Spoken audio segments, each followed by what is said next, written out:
తెలంగాణ ఉద్యమంలోకి రావడానికి మీకు ఏమంటారు రీజనింగ్, ఆర్థమెటిక్స్ రీజనింగ్ అనేది చాలా బుర్ర అప్లై చేయాలి. అంటే విశ్లేషణాత్మక శక్తి చాలా ఎక్కువ అవసరం దానికి, మామూలు కాదు. అంత శక్తి ఉన్న వాళ్ళు ఏ లాజిక్స్ మిమ్మల్ని తెలంగాణ ఉద్యమంలోకి తీసుకొచ్చినాయి? అంటే యాక్చువల్గా నేను ఒక సన్నివేశం ఏంటంటే, ఒకటి తెలంగాణ ఉద్యమం ఒకటి కారణము, రెండోది హ్యాండిక్యాప్డ్స్ కోసం ఫైట్ చేయాలనేది మరొక కారణము. ఓకే. ఎందుకు అంటే నేను బేసికల్లీ హ్యాండిక్యాప్డ్ని, కానీ నేను హ్యాండిక్యాప్డ్గా ఎప్పుడు జీవనం కొనసాగించలేదు.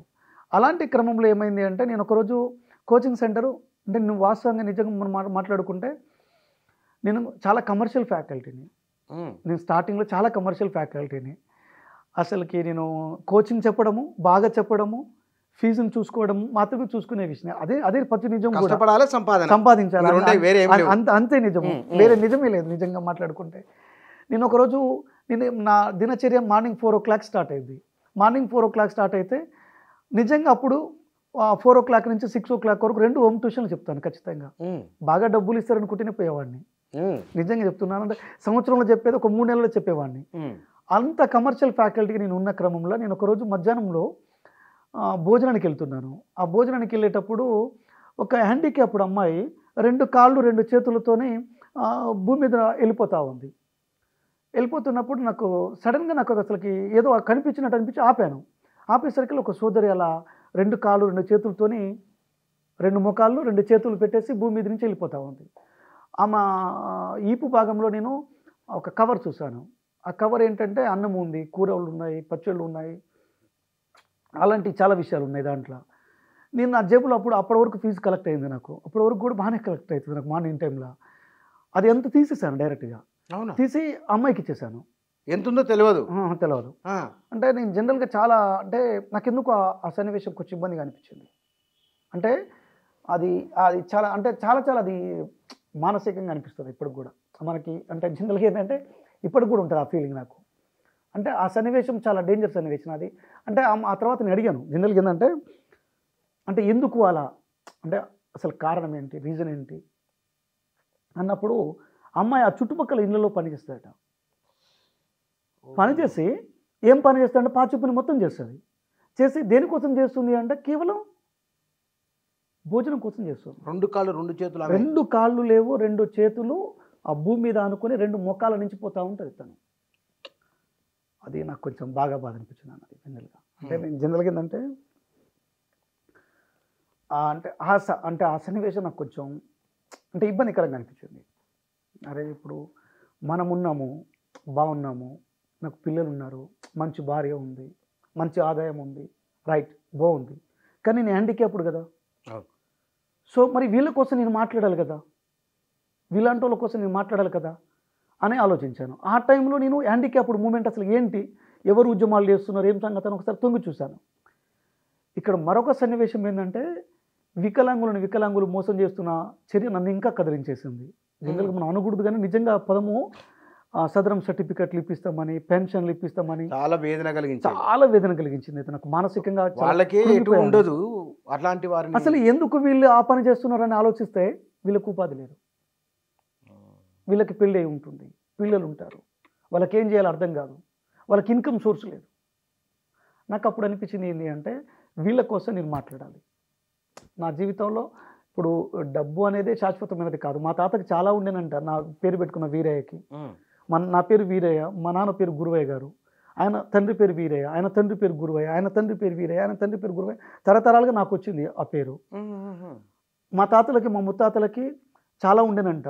మా ముత్తాతమ్మకి 7 ఏండ్లు కరువు వచ్చినా 20 పుట్ల ఒడ్లు ఇంట్లో ఉండేవి అట. అట్లాంటి కుటుంబము. మన స్థాయికి వచ్చేసరికి అదంతా లేదు కదా, అదంతా కరిగిపోయింది కదా, ఐస్ గడ్డ లెక్క కరిగిపోయింది కదా. సో ఇప్పుడు డబ్బే శాశ్వతమైనది కాదు అని అప్పుడు అనిపించింది నాకు. అప్పుడు అదే టైంలో నేను ఈ తెలంగాణ ఉద్యమము ఇది అంశం పట్ల కూడా నేను కేసీఆర్ని అడ్డుకోవడం ఇదంతా కూడా చూశాను. అది ఎంత కనుక అప్పుడు పార్టీల ఫీలింగ్ ఏం లేకుండే, పార్టీల ఫీలింగ్ ఏముంది, తెలంగాణ వస్తే చాలు కదా అనే ఆలోచనతో నేను అప్పుడు ఎలాగో ఫైట్ చేస్తున్నాను కదా, ఎలాగో ఫైట్ చేస్తున్నా హ్యాండిక్యాప్డ్స్ కోసం. మరి నేను భర్త చనిపోయిన స్త్రీల గురించి, వృద్ధాప్యంలో ఉన్న వ్యక్తుల గురించి కూడా మాట్లాడాలనిపించింది. ఇప్పుడు ఎంత దారుణం అంటే, భర్త చనిపోయిన స్త్రీల గురించి, ఇప్పుడు ఆమె వంతే తింటారు, ఇప్పుడు ఆమె ఒక ఫంక్షన్లో పని చేయొచ్చు, ఒక ఫంక్షన్ జరుగుతుంటుంది, ఆమె పని చేయొచ్చు. ఆమె వంటలు చేయవచ్చు, ఆ వంట పాత్రలు కడగవచ్చు, ఆమె అన్ని రకాల పిండి వంటలు అక్కడ తయారు చేయవచ్చు, ఆమె వంతే తింటారు, ఆమె పోస్తే తాగుతారు, ఆమె ఎదురు వస్తే దరిద్రం అంటారు. ఇది ఇది ఇది ఎక్కడ దుర్మార్గం? దుర్మార్గం ఇది ఇది ఇది ఇది మూఢనమ్మకాలు, ఇది దుర్మార్గం. ఇది ఇప్పుడు ఆమె భర్త చనిపోవడం అనేది ఆమె చేతుల్లో ఏముంది? ఆమె చేతు ఆమెకేం సంబంధం భర్త చనిపోవడానికి? మరి ఆమెకెందుకు ఇలాంటి విషయాలు?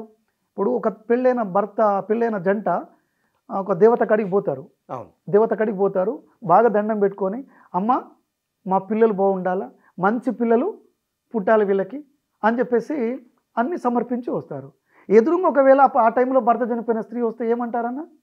అవును, చాలా ఘోరమైన పదాలు వాడతారు. అవును.